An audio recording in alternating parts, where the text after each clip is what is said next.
mensaje a la nación.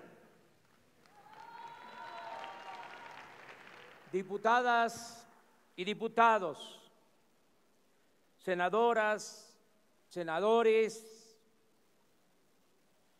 autoridades locales y federales, invitadas e invitados del extranjero, licenciado Enrique Peña Nieto, le agradezco sus atenciones, pero sobre todo le reconozco el hecho de no haber intervenido como lo hicieron otros presidentes en las pasadas elecciones presidenciales.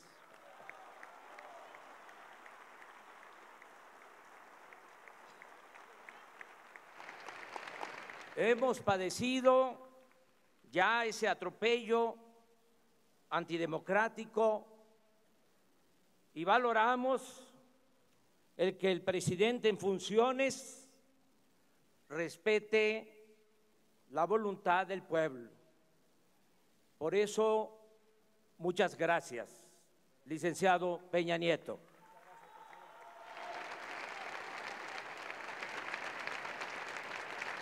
Amigas y amigos,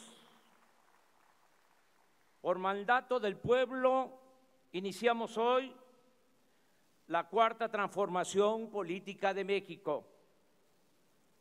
Puede parecer pretencioso o exagerado, pero hoy no solo inicia un nuevo gobierno, hoy comienza un cambio de régimen político. A partir de ahora se llevará a cabo una transformación pacífica y ordenada, pero al mismo tiempo profunda y radical, porque se acabará con la corrupción y con la impunidad que impiden el renacimiento de México.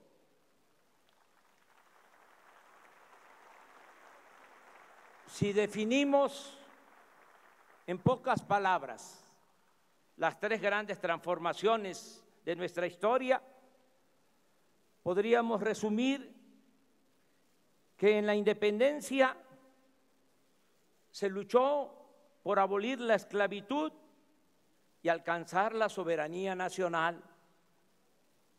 En la reforma, por el predominio del poder civil y por la restauración de la República. Y en la revolución, nuestro pueblo y sus extraordinarios dirigentes lucharon por la justicia y por la democracia. Ahora nosotros queremos convertir la honestidad y la fraternidad en forma de vida y de gobierno. No se trata de un asunto retórico o propagandístico. Estos postulados se sustentan en la convicción de que la crisis de México se originó no solo por el fracaso del modelo económico neoliberal aplicado en los últimos 36 años, sino también por el predominio en este periodo de la más inmunda corrupción pública y privada. En otras palabras, como lo hemos repetido durante muchos años, nada ha dañado más a México que la deshonestidad de los gobernantes y de la pequeña minoría que ha lucrado con el influyentismo. Esa es la causa principal de la desigualdad económica y social.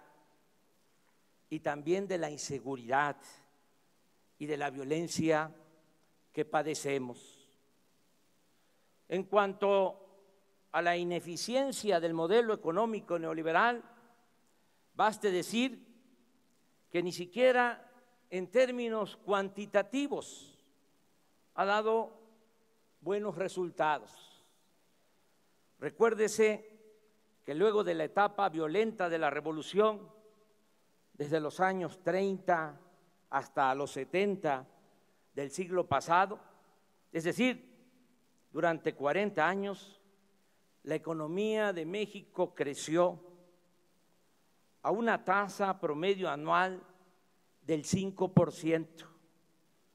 Y durante ese mismo periodo, en 2 sexenios consecutivos, de 1958 a 1970, cuando fue ministro de Hacienda Antonio Ortiz Mena, la economía del país no solo creció al 6% anual, sino que este avance se obtuvo sin inflación y sin incremento de la deuda pública. Por cierto, Ortiz Mena no era economista, sino abogado. Posteriormente, hubo 2 gobiernos, de 1970 a 1982, en que la economía también creció a una tasa del 6% anual, pero con graves desequilibrios macroeconómicos, es decir, con inflación y endeudamiento. En cuanto a la política económica aplicada durante el periodo neoliberal de 1983 a la fecha, ha sido la más ineficiente en la historia moderna de México. En este tiempo, la economía ha crecido en 2% anual, y tanto por ello como por la tremenda concentración del ingreso en pocas manos, se ha empobrecido a la mayoría de la población, hasta llevarla a buscarse la vida en la informalidad, a emigrar masivamente del territorio nacional o a tomar el camino de las conductas antisociales. Lo digo con realismo y sin prejuicios ideológicos. La política económica neoliberal ha sido un desastre, una calamidad para la vida pública del país. Por ejemplo, la reforma energética, que nos dijeron vendría a salvarnos, solo ha significado la caída en la producción de petróleo y el aumento desmedido en los precios de las gasolinas, el diésel, el gas y la electricidad. Cuando se aprobó la reforma energética hace 4 años, se afirmó que se iba a conseguir inversión extranjera a raudales, como nunca. El resultado es que apenas llegaron 760 millones de dólares de capital foráneo, lo que únicamente representa el 1.9% de la incipiente inversión pública realizada por Pemex en el mismo periodo, y apenas el 0.7% de la inversión prometida. En los considerandos de las leyes aprobadas en ese entonces, se aseguraba que en este año íbamos a estar produciendo 3 millones de barriles diarios, y la realidad es que estamos extrayendo solo 1.763.000 barriles diarios, es decir, 41% menos de lo estimado y con tendencia a la baja. Es tan grave el daño causado al sector energético nacional durante el neoliberalismo que no solo somos el país petrolero que más gasolinas importa en el mundo, sino que ahora ya estamos comprando petróleo crudo para abastecer a las únicas 6 refinerías que apenas sobreviven. Téngase en cuenta que precisamente desde hace 40 años no se construye una nueva refinería en el país. Aquí agrego otros saldos de la política económica neoliberal o neoporfirista. De México es originario el maíz, esa planta bendita, y somos la nación que más importa maíz en el mundo. Antes del neoliberalismo producíamos y éramos autosuficientes en gasolinas, diésel, gas, energía eléctrica. Ahora compramos más de la mitad de lo que consumimos de estos insumos. En este periodo, el poder adquisitivo del salario mínimo se ha deteriorado en 60% y el salario de los mexicanos es de los más bajos del planeta. Tenemos el doble de enfermos de diabetes en comparación con países de América Latina. Durante el periodo neoliberal nos convertimos en el segundo país del mundo con mayor migración. Viven y trabajan en Estados Unidos 24 millones de mexicanos. Y por lo que hace a la violencia, estamos en los primeros lugares del mundo. Según la última medición de Transparencia Internacional, ocupamos el lugar 135 en comparación con 176 países evaluados. Ocupamos el lugar 135 en corrupción entre 176 países evaluados. Y pasamos a ese sitio luego de estar en el lugar 59 en el 2000, subir al 70 en el 2006, escalar al 106 en el 2012 y llegar en 2017 a la vergonzosa posición en que nos encontramos. Por eso insisto,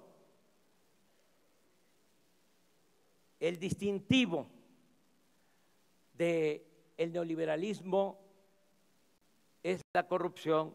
Suena fuerte, pero privatización ha sido en México sinónimo de corrupción. Desgraciadamente, casi siempre ha existido este mal en nuestro país, pero lo sucedido durante el periodo neoliberal no tiene precedente. En estos tiempos, el sistema en su conjunto ha operado para la corrupción.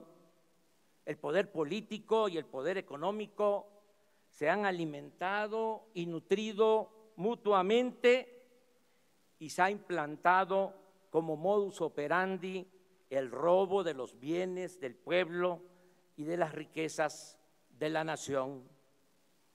En la época de la llamada o del llamado desarrollo estabilizador o compartido, que va de los años 30 a los 70 del siglo pasado, los gobernantes no se atrevieron a privatizar las tierras ejidales, los bosques, las playas, los ferrocarriles, las telecomunicaciones, las minas, la industria eléctrica, ni mucho menos a enajenar el petróleo.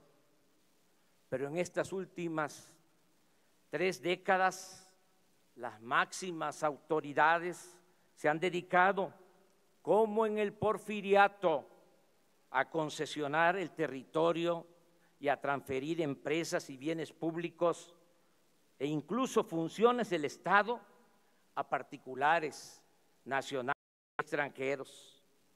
No se trata, como antes, de actos delictivos individuales o de una red de complicidades para hacer negocios al amparo del gobierno. En el periodo neoliberal, la corrupción se convirtió en la principal función del poder político.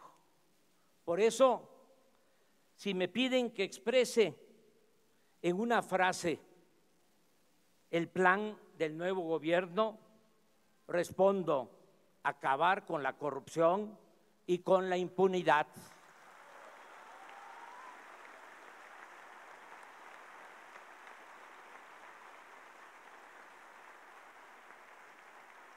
Pero al contrario de lo que pudiera suponerse, esta nueva etapa la vamos a iniciar sin perseguir a nadie, porque no apostamos al circo y a la simulación.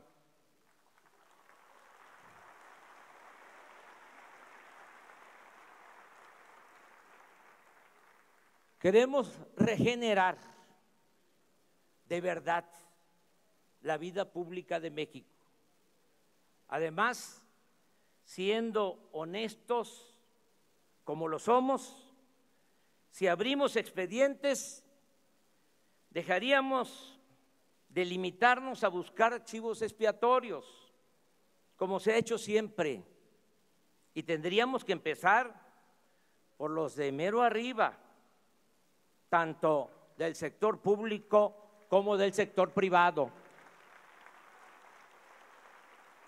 No habría juzgados ni cárceles suficientes. Y lo más delicado, lo más serio, meteríamos al país en una dinámica de fractura, conflicto y confrontación. Y ello nos llevaría a consumir tiempo, energía y recursos que necesitamos para emprender la regeneración verdadera y radical de la vida pública de México, la construcción de una nueva patria, la reactivación económica y la pacificación del país. Estamos ante un asunto político de Estado y como tal debemos enfrentarlo. Mi postura al respecto la definí con toda claridad desde la campaña. Dije que no es mi fuerte la venganza y que si bien no olvido, sí soy partidario del perdón y la indulgencia.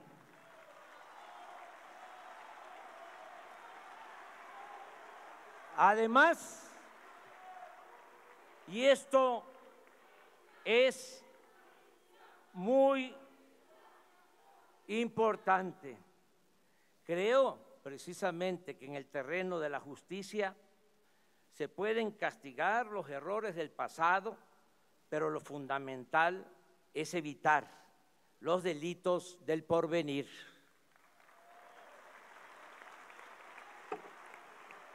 En consecuencia, propongo al pueblo de México que pongamos un punto final a esta horrible historia y mejor empecemos de nuevo. En otras palabras, que no haya persecución a los funcionarios del pasado y que las autoridades encargadas desahoguen en absoluta libertad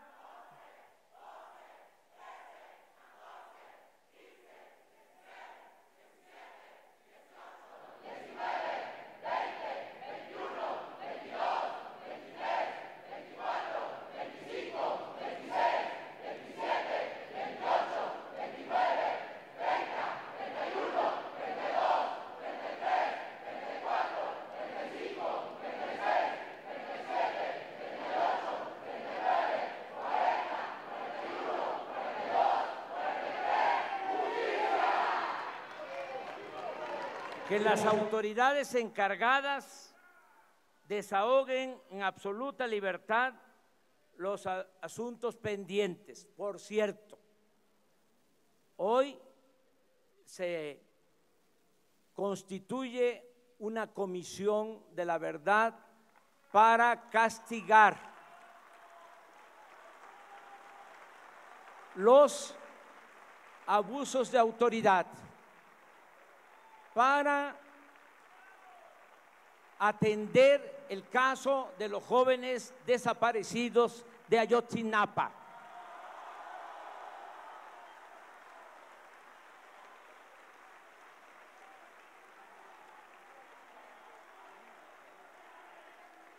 Que se castigue a los que resulten responsables, pero que la presidencia se abstenga de solicitar investigaciones en contra de los que han ocupado cargos públicos o se hayan dedicado a hacer negocios al amparo del poder durante el periodo neoliberal. Desde mi punto de vista, en las actuales circunstancias, es más severa y eficaz la condena al régimen neoliberal, dejar en claro su manifiesto fracaso y su evidente corrupción y hacer todo lo que podamos para abolir el régimen neoliberal, que someter a procesos judiciales o a juicios sumarios a sus personeros, quienes a fin de cuentas no dejan de ser menores ante la esperanza de todo un pueblo y la fortaleza de una nación como la nuestra. Pero de cualquier manera,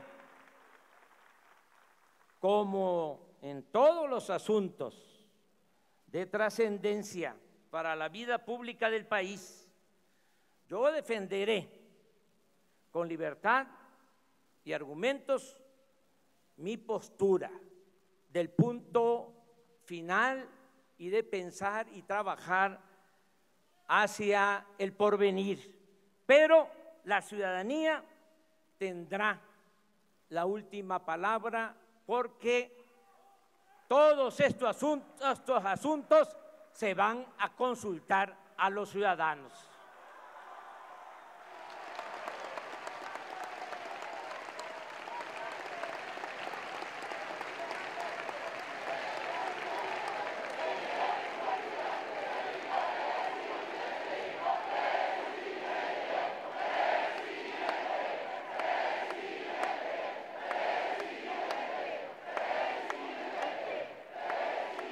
También aclaro que si se acepta mi propuesta de mantener al margen de este asunto al Poder Ejecutivo, tal determinación se aplicará para los de antes y para los que se van, no para nosotros, quienes mantendremos en alto el ideal y la práctica de la honestidad.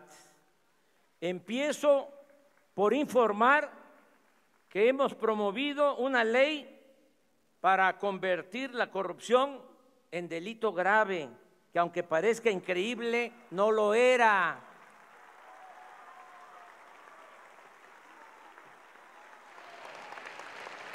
Con apego a mis convicciones y en uso de mis facultades, me comprometo a no robar y a no permitir que nadie se aproveche de su cargo o posición para sustraer bienes del erario o hacer negocios al amparo del poder público.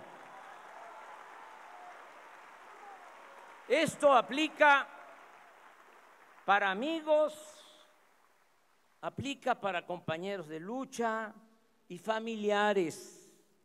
Dejo en claro que si mis seres queridos, mi esposa o mis hijos cometen un delito, deberán ser juzgados como cualquier otro ciudadano.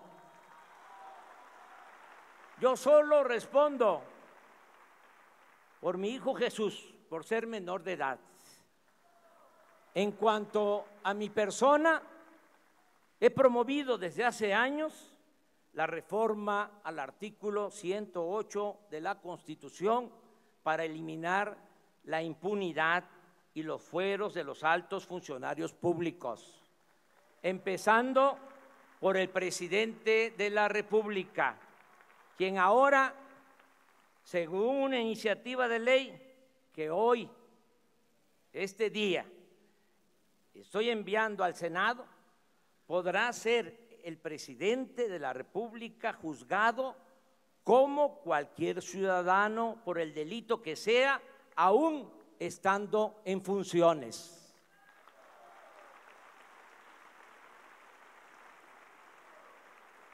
Un buen juez por la casa empieza.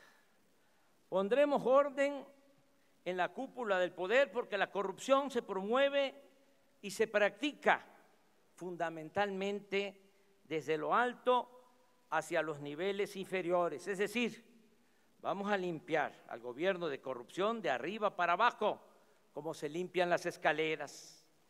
El otro distintivo del nuevo gobierno será la separación del poder económico del poder político. El gobierno ya no será un simple facilitador para el saqueo, como ha venido sucediendo.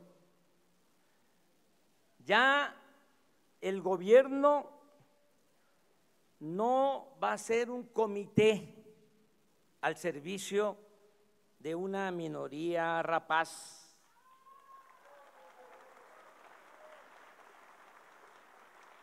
Representará a ricos y pobres, creyentes y libres pensadores, y a todas las mexicanas y mexicanos, al margen de ideologías, orientación sexual, cultura, idioma, lugar de origen, nivel educativo o posición socioeconómica. Habrá un auténtico Estado de Derecho, tal como lo resume la frase de nuestros liberales del siglo XIX: al margen de la ley nada y por encima de la ley nadie. También transitaremos hacia una verdadera democracia. Se acabará la vergonzosa tradición de fraudes electorales. Las elecciones serán limpias y libres, y quien utilice recursos públicos o privados para comprar votos y traficar con la pobreza de la gente, o el que utilice el presupuesto para favorecer a candidatos o partidos, irá a la cárcel sin derecho a fianza.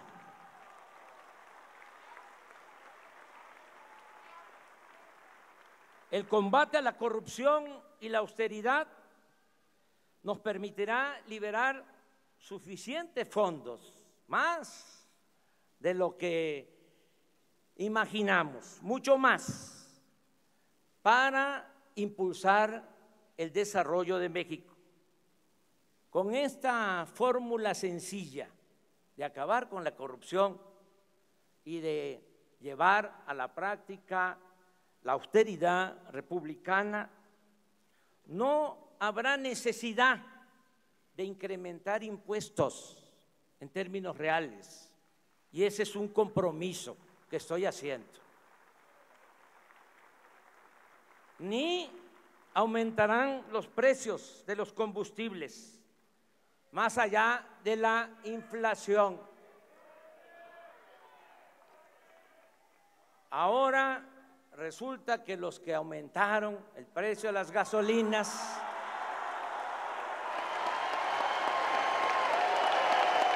están pidiendo que baje. Hago el compromiso responsable que pronto, muy pronto, cuando terminemos la refinería que vamos a construir en México y se rehabiliten 6 refinerías, va a bajar el precio de la gasolina y de todos los combustibles.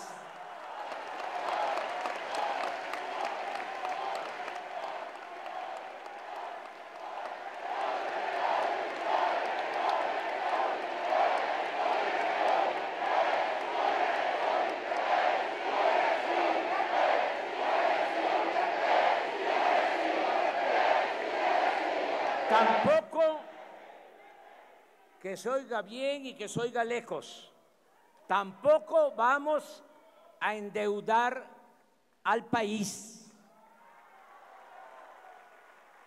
Cuando terminó el sexenio del presidente Fox, la deuda pública, y esto no se sabe, pero no está de más recordarlo, era de 1.7 billones. Cuando dejó el gobierno Calderón, la deuda aumentó a 5.2 billones, más de 200%.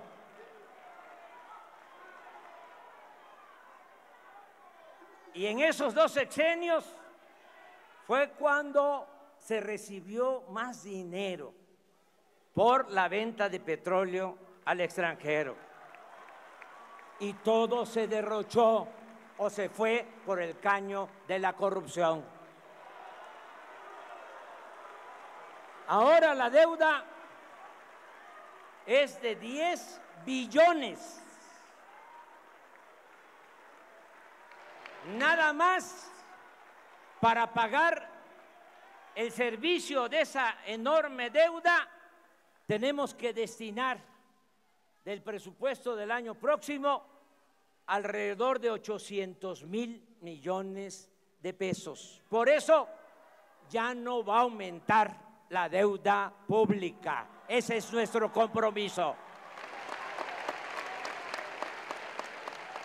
No gastaremos más de lo que ingrese a la hacienda pública. Se respetarán los contratos suscritos por los gobiernos anteriores, pero ya no habrá más corrupción ni influyentismo en negociaciones con empresas particulares. Me comprometo, y soy hombre de palabra, a que las inversiones de accionistas nacionales y extranjeros estarán seguras y se crearán condiciones hasta para obtener buenos rendimientos, porque en México habrá honestidad, Estado de Derecho, reglas claras, crecimiento económico y habrá confianza. Reitero también que se respetará la autonomía del Banco de México. Estamos elaborando el presupuesto del año próximo y gracias a los ahorros que obtendremos con el combate a la corrupción y con la aplicación de las medidas de austeridad, Se incrementará la inversión pública para rescatar la industria petrolera y la industria eléctrica. Vamos a impulsar proyectos productivos con inversión pública y privada, nacional y extranjera. Estos proyectos se crearán como cortinas de desarrollo de sur a norte del país para retener a los mexicanos en sus lugares de origen. Queremos que la migración sea optativa, no obligatoria. Vamos a lograr que los mexicanos tengan trabajo, prosperen y sean felices donde nacieron, donde están sus familiares, sus costumbres y sus culturas. Por ello, se construirá el Tren Maya, se sembrarán 1 millón de hectáreas de árboles frutales y maderables en el sur-sureste. Se rehabilitarán, como ya lo expresé, las refinerías existentes y haremos una nueva refinería en Dos Bocas, Paraíso, Tabasco, para dejar de comprar la gasolina en el extranjero.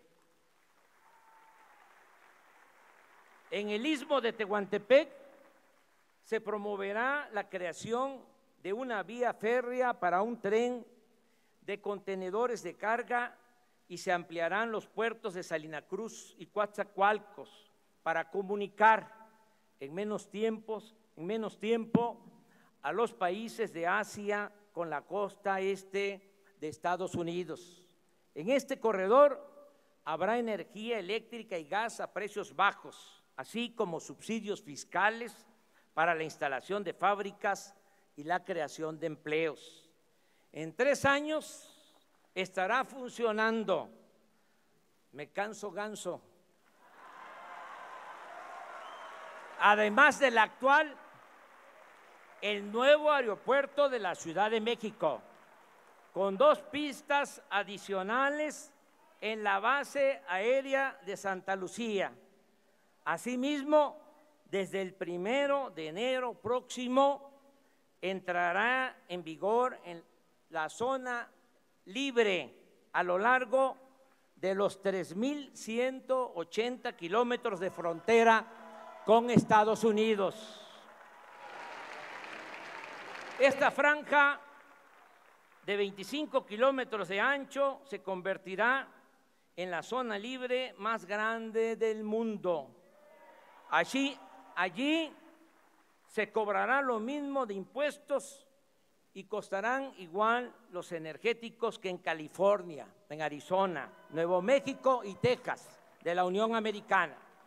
En otras palabras, en esta franja, el día 1 de enero, en otras palabras, en esta franja se reducirá el IVA del 16 al 8%. El impuesto sobre la renta bajará al 20%.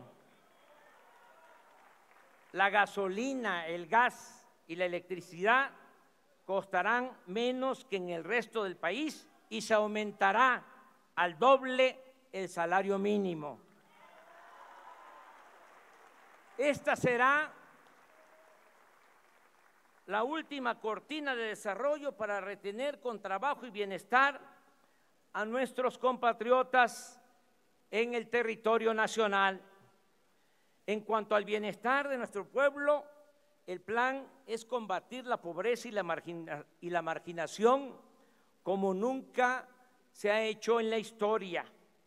Hoy presento formalmente a este Congreso reformas constitucionales, proyectos de reforma a la Constitución para establecer el estado de bienestar y garantizar el derecho del pueblo a la salud, la educación y a la seguridad social. Haremos a un lado la hipocresía neoliberal. El Estado se ocupará de disminuir las desigualdades sociales, No se seguirá desplazando a la justicia social de la agenda del gobierno. No se condenará a quienes nacen pobres a morir pobres. Todos los seres humanos tienen derecho a vivir y ser felices. Es inhumano utilizar al gobierno para defender intereses particulares y desvanecerlo cuando se trata de proteger el beneficio de las mayorías. No es lícito, no es jugar limpio defender la facultad del Estado para rescatar instituciones financieras en quiebra y considerarlo una carga cuando se busca promover el bienestar de los más necesitados. Es pertinente, pues, exponer con toda claridad que vamos a atender y a respetar a todos, que vamos a gobernar para todos, pero que le vamos a dar preferencia a los vulnerables y a los desposeídos. Por el bien de todos, primero los pobres. Nuestra consigna de siempre es, a partir de hoy, principio de gobierno. Enumero algunas acciones. Se cancelará la mal llamada reforma educativa.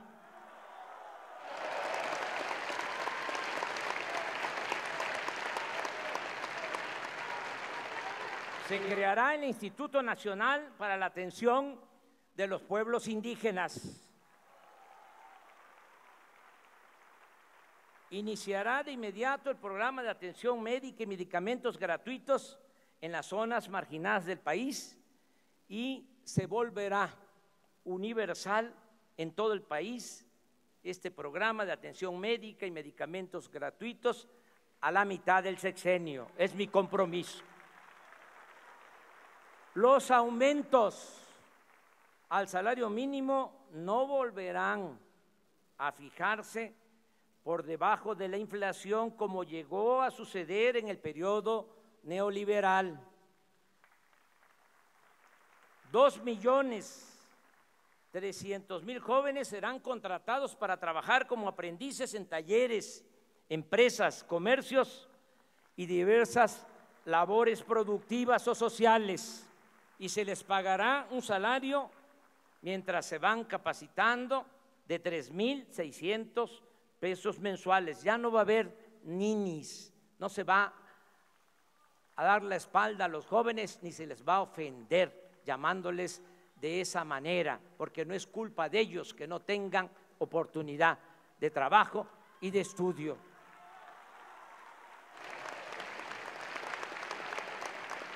Se otorgarán 10 millones de becas a estudiantes en todos los niveles de escolaridad. Se crearán 100 universidades públicas. Se fomentará el deporte y las actividades artísticas, la ciencia y la tecnología. La pensión a los adultos mayores, que fue una creación de nuestro movimiento, el programa de la pensión a los adultos mayores aumentará esa pensión al doble y tendrá carácter universal. Es decir, también van a recibir este apoyo los jubilados, pensionados del ISSSTE y del Seguro. 1 millón de personas con discapacidad o con capacidades diferentes tendrán una pensión igual que la de los adultos mayores. Se atenderá de inmediato a los damnificados por los sismos. Se otorgarán créditos a la palabra a agricultores, ganaderos, pescadores, a dueños de talleres, a los artesanos, a pequeños comerciantes, a empresarios. Se ayudará a productores del campo con subsidios y precios de garantía, y se venderá a precio justo una canasta de alimentos básicos para combatir la desnutrición y el hambre. Es importante precisar que los destinatarios de estos programas recibirán lo que les corresponde de manera directa, personalizada, sin intermediarios, con el propósito de que no haya manipulación de los apoyos con fines electorales y que lleguen a sus beneficiarios completos estos apoyos, sin moches ni comisiones indebidas. También vamos a evitar afectaciones al medio ambiente. Aprovecho para reiterar que no se permitirá el fracking ni transgénicos.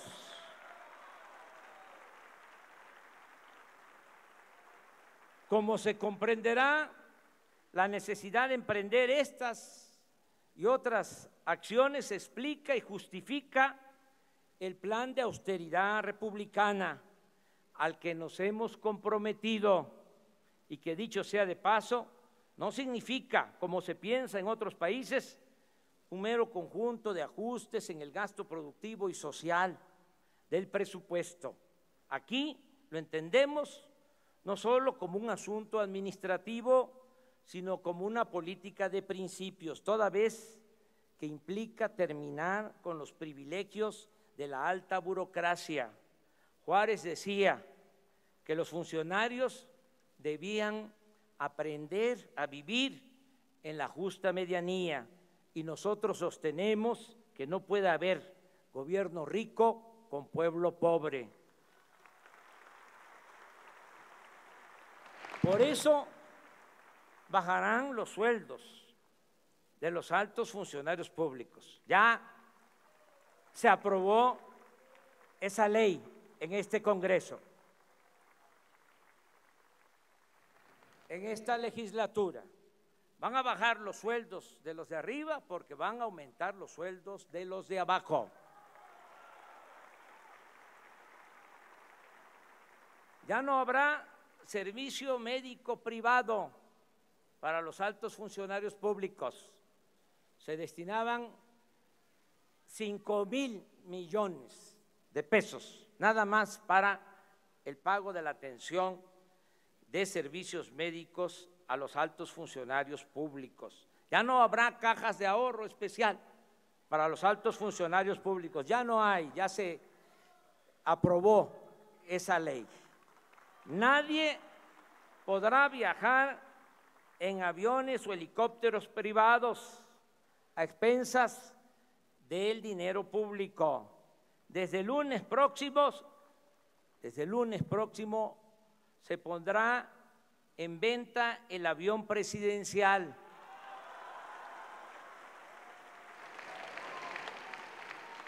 Y toda la flotilla de aviones y helicópteros para uso de altos funcionarios. El presidente de la República ganará el 40% de lo que recibía el presidente saliente. No habrá compras de vehículos para funcionarios. Se reducirá en 50% el gasto de publicidad del gobierno. Se van a disminuir las unidades administrativas en el país y no habrá oficinas del gobierno en el extranjero, salvo, por supuesto, las embajadas y los consulados. Los 8,000 elementos del Estado Mayor que se destinaban a cuidar al presidente y los 3,200 agentes de gobernación hasta ayer dedicados al espionaje pasarán a formar parte de la Guardia Nacional.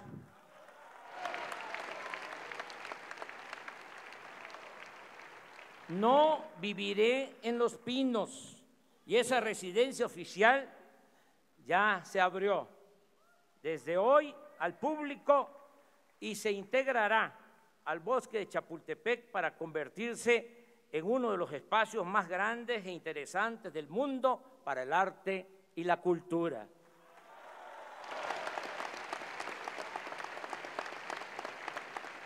Otro cambio importante será el de la creación de la Guardia Nacional, si lo autoriza el pueblo y el Poder Legislativo, para enfrentar el grave problema de la inseguridad y de la violencia que padecemos.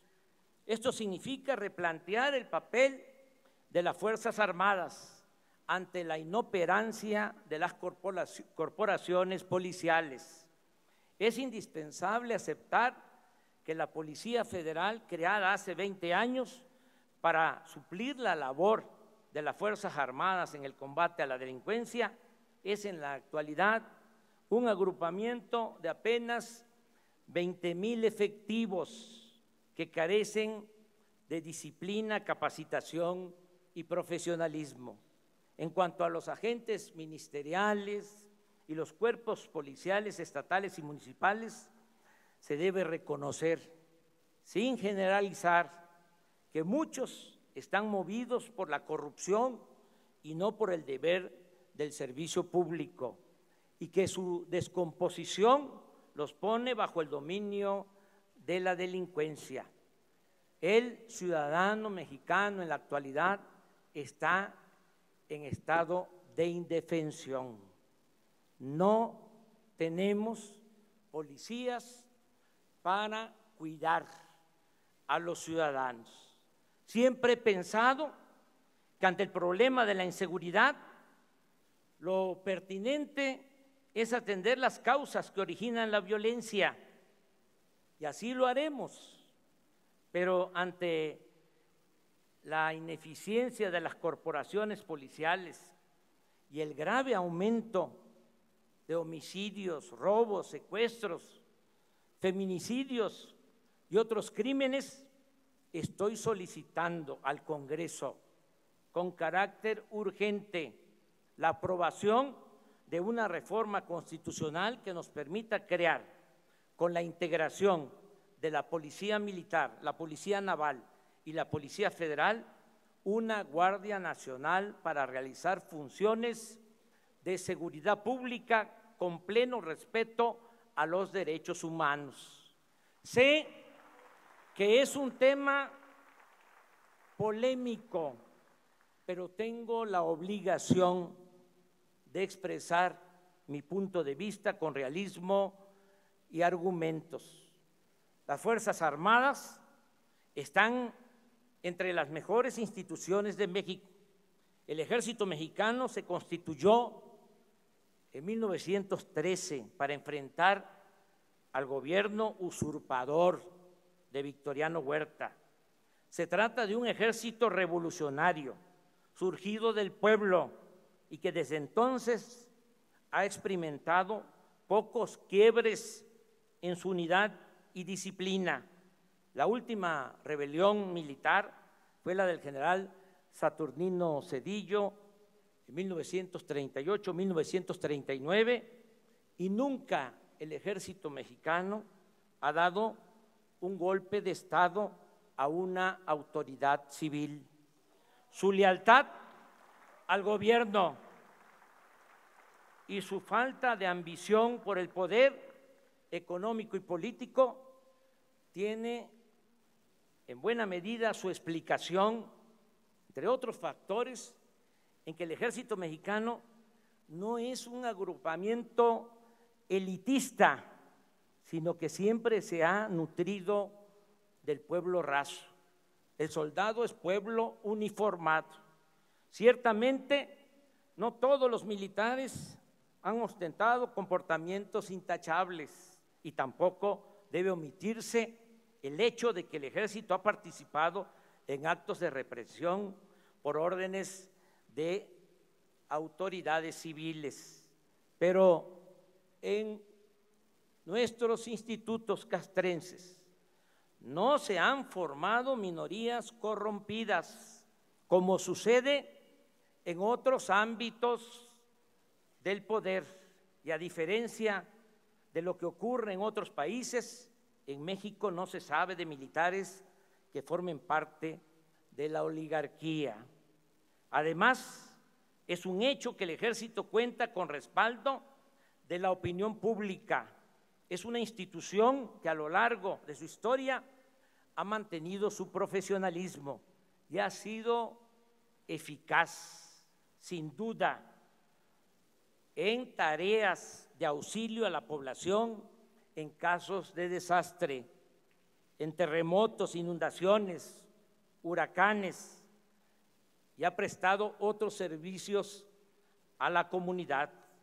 Las Fuerzas Armadas han hecho escuelas, tienen universidades, centros de investigación, poseen disciplina y espíritu de cuerpo, han mantenido su vocación nacionalista, y esto es muy importante, y nunca han estado subordinadas a ninguna hegemonía o fuerza extranjera. Lo mismo puede decirse de la Secretaría de Marina. Téngase en cuenta que esta dependencia se creó en 1940, cuando la original Secretaría de Guerra y Marina se dividió en dos instituciones. Así pues, el Ejército y la Marina pueden ser, previa preparación y capacitación para el respeto de los derechos humanos y mediante la aplicación de protocolos para el uso de la fuerza, las instituciones fundamentales para garantizar la seguridad nacional, la seguridad interior y la seguridad pública. Agrego que el Plan de Paz y Seguridad incluye la creación de 266 coordinaciones territoriales en el país, todos los días, desde las 6 de la mañana. Voy a presidir en Palacio Nacional la reunión del Gabinete de Seguridad, en la cual recibiremos el parte o reporte de lo sucedido en las últimas 24 horas y tomaremos las medidas necesarias. Añado que según nuestras leyes, el titular del Poder Ejecutivo es el Comandante Supremo de las Fuerzas Armadas, y reafirmo el compromiso de que el presidente de México nunca dará la orden de reprimir al pueblo, ni será cómplice o encubridor de eventuales violaciones a los derechos humanos.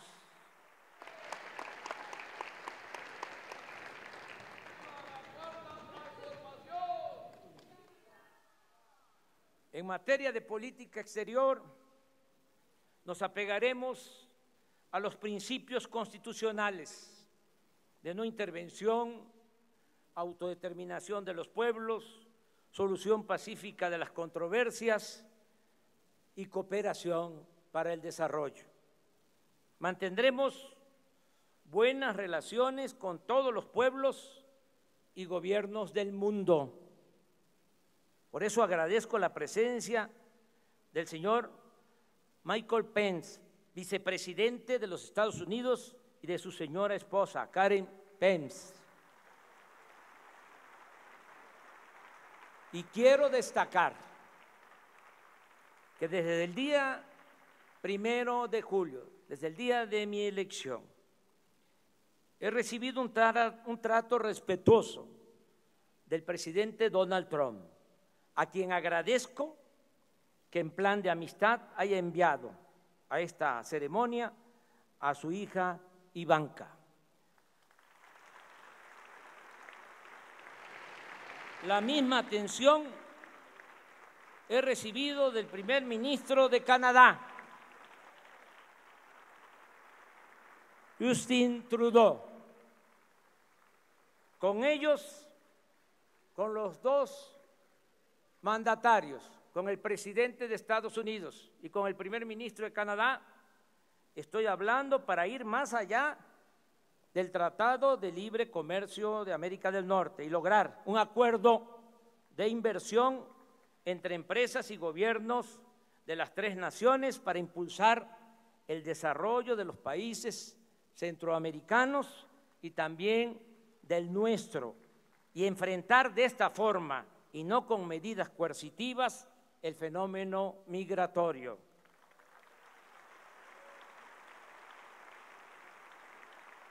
Me da mucho gusto contar con la presencia de presidentes de América Latina y del Caribe.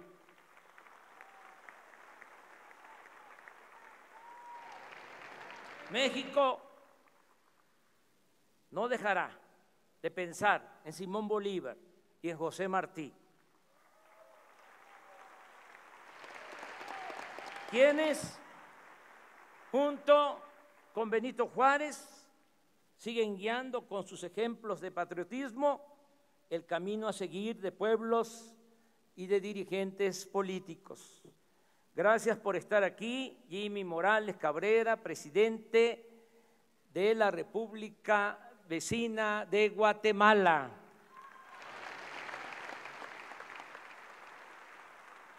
Juan Orlando Hernández Alvarado, presidente de la República de Honduras, y su señora esposa, Ana García. Oscar Samuel Ortiz Asensio, vicepresidente de la República de El Salvador.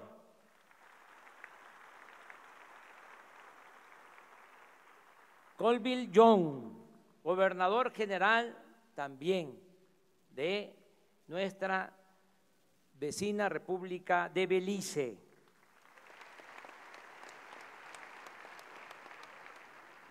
Miguel Díaz-Canel Bermúdez, presidente de los consejos de Estado y de ministros de la hermana República de Cuba.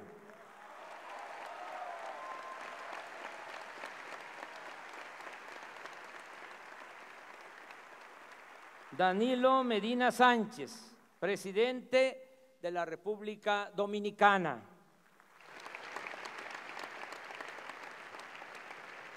Jovenel Moïse, presidente de la República de Haití. Iván Duque Márquez, presidente de la República de Colombia.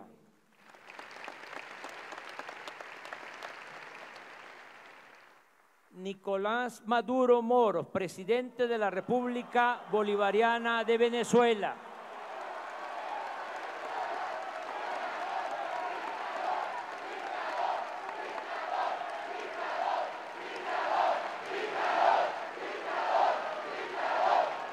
Lenín Moreno Garcés, amigo Lenín, presidente de la República de Ecuador, y su señora esposa, Rocío González.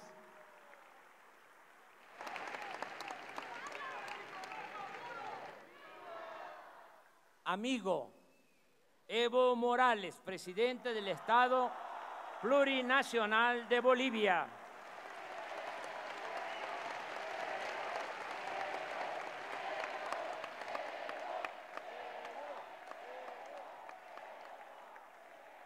Martín Vizcarra Cornejo, presidente de la República del Perú.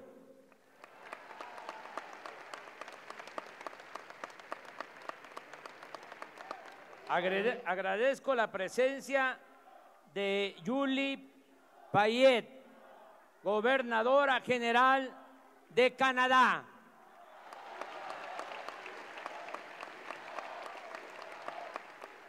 Brahim Gali, presidente de la República Árabe Democrática Saharaui.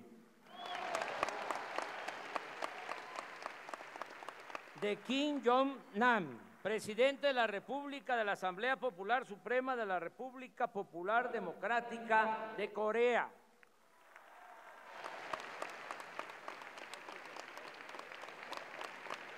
Jen Yuanyu, vicepresidenta de la Asamblea Popular China. También agradezco por los lazos de historia, de cultura que nos unen, la presencia de Felipe VI, rey de España.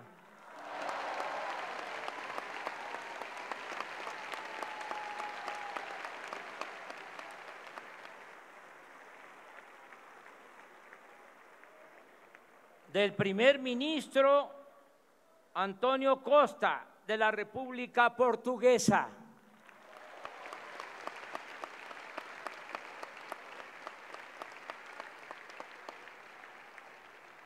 De Eugene Regunat, primer ministro y ministro de Asuntos Generales de Curazao.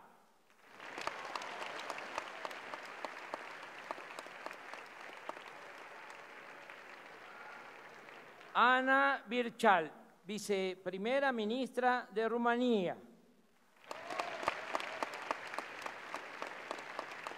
De Lucía Topalensky, vicepresidenta de la República Oriental del Uruguay.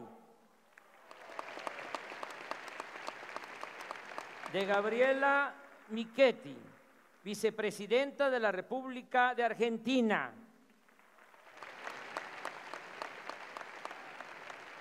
De Hugo Velázquez, vicepresidente de la República del Paraguay, y su señora esposa, Lourdes Samaniego. De Claudia Dobles Camargo, primera dama de la República de Costa Rica. Agradezco a muchos representantes de los organismos internacionales, de gobernadores, de autoridades de varios países. Están aquí amigos entrañables como Miguel Ángel Revilla, presidente del gobierno de Cantabria, y su señora esposa, Aurora Díaz. Está nuestro amigo Jeremy Corbyn, miembro del Parlamento del Reino Unido, dirigente del Partido Laborista. Está también un embajador de la poesía y de la congruencia, Silvio Rodríguez, y su esposa, Niurka González.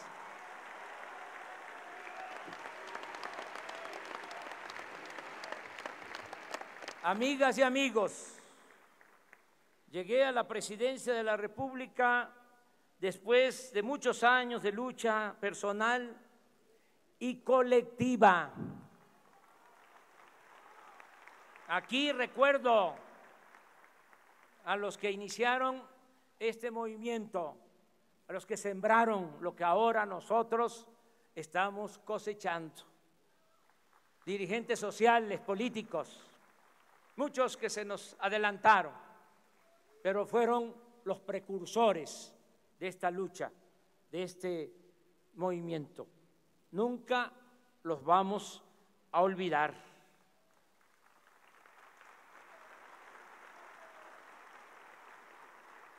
Llegamos después de muchos años, y en mi caso, como en la mayoría de los que forman parte de este gran movimiento, sin dejar la dignidad en el camino,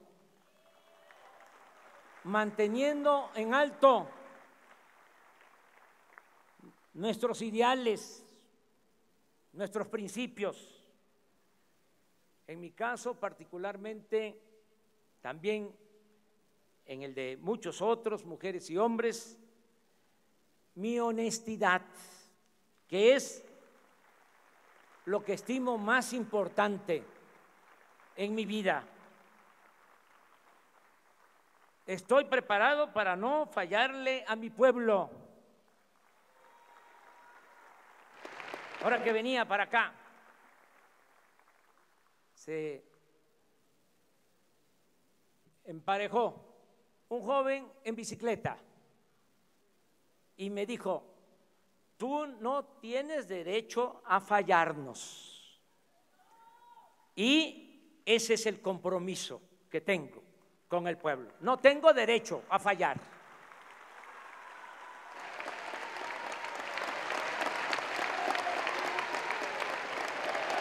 Nada material me interesa, ni me importa la parafernalia del poder. Siempre he pensado que el poder debe ejercerse con sabiduría y humildad y que solo adquiere sentido y se convierte en virtud cuando se pone al servicio de los demás. Estoy consciente de la gran expectativa que existe entre los mexicanos y el desafío que significa enfrentar los grandes y graves problemas nacionales. Pero estoy optimista y creo que vamos a salir bien. Vamos a enfrentar bien los grandes y graves problemas nacionales, porque creo en el pueblo y en su cultura, la cultura del pueblo, de nuestro pueblo, las culturas de México, que siempre han sido nuestras salvadoras. Con nuestras culturas hemos enfrentado epidemias, terremotos, inundaciones, hambrunas, invasiones, guerras civiles, crisis económicas, epidemias, malos gobiernos y otras calamidades. Y siempre hemos resurgido con dignidad y con orgullo. La herencia de civilizaciones nos ha forjado como un pueblo tenaz y combativo, luchón, emprendedor, honesto, con una excepcional idiosincrasia de fraternidad, de amor al prójimo, de verdadera solidaridad. Nuestro pueblo no es flojo, no es perezoso, no es indolente, por el contrario, es de las sociedades más trabajadoras del mundo. Y ahí está el ejemplo de nuestros paisanos migrantes que por necesidad han ido a ganarse la vida a Estados Unidos y ahora están enviando a sus familiares 30,000 millones de dólares anuales. Esas remesas son la principal fuente de ingresos de nuestro país y el dinero de mayor beneficio social que recibimos del extranjero. México no es el cuerno de la abundancia que su silueta en el mapa pareciera evocar, pero aún así tenemos muchos recursos naturales: agua, petróleo, gas, yacimientos minerales, vientos, sol, playas. Contamos con bosques y selvas, con buenas tierras para la producción agropecuaria y forestal, y somos de los países con mayor biodiversidad en el mundo. Por eso estoy optimista. Creo que ya estamos logrando, se está iniciando y ya vamos en el camino de lograr el renacimiento de México, que nos vamos a convertir en una potencia económica y sobre todo en un país modelo que habrá de demostrar al mundo que acabar con la corrupción es posible, y así lo haremos, porque de esa manera construiremos una sociedad más justa, democrática, fraterna y siempre alegre. Son 3 cosas las que necesitamos para enfrentar la crisis de México, y 2 de ellas están aseguradas de antemano. Lo reitero: un pueblo trabajador y suficientes riquezas naturales. Pronto, muy pronto, tendremos lo tercero: un buen gobierno. Y en ese compromiso empeño mi honor y mi palabra. Gobernaré con entrega total a la causa pública. Dedicaré todo mi tiempo, mi imaginación, mi esfuerzo a recoger los sentimientos y a cumplir con las demandas de la gente.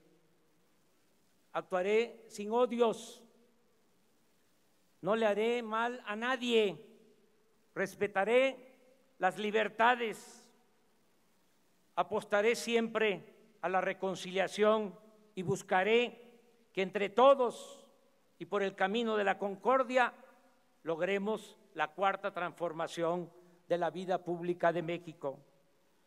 Por último, así como soy juarista y cardenista, también soy maderista y partidario del sufragio efectivo y de la no reelección.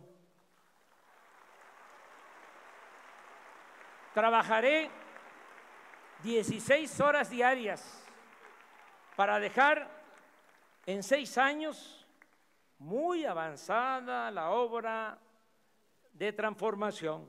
Haré cuanto pueda para obstaculizar las regresiones en las que conservadores y corruptos estarán empeñados. Por eso, aplicaremos rápido, muy rápido, los cambios políticos y sociales para que si en el futuro nuestros adversarios, que no nuestros enemigos, nos vencen, les cueste mucho trabajo dar marcha atrás a lo que ya habremos de conseguir.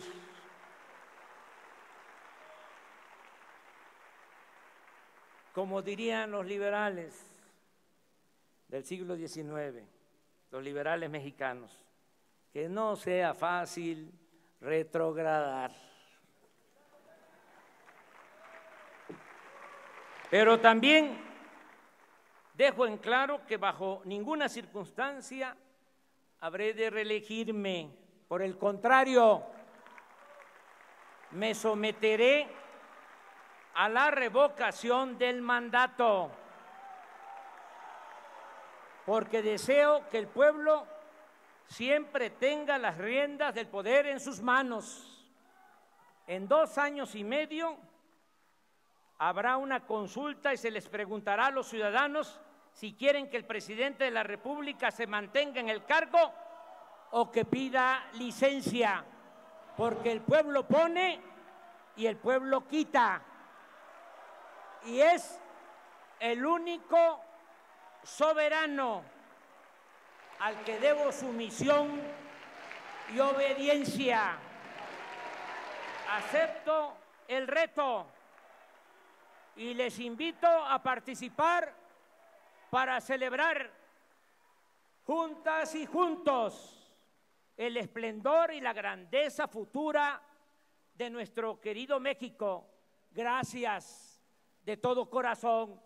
¡Que viva México! ¡Viva México! ¡Viva México! ¡Viva!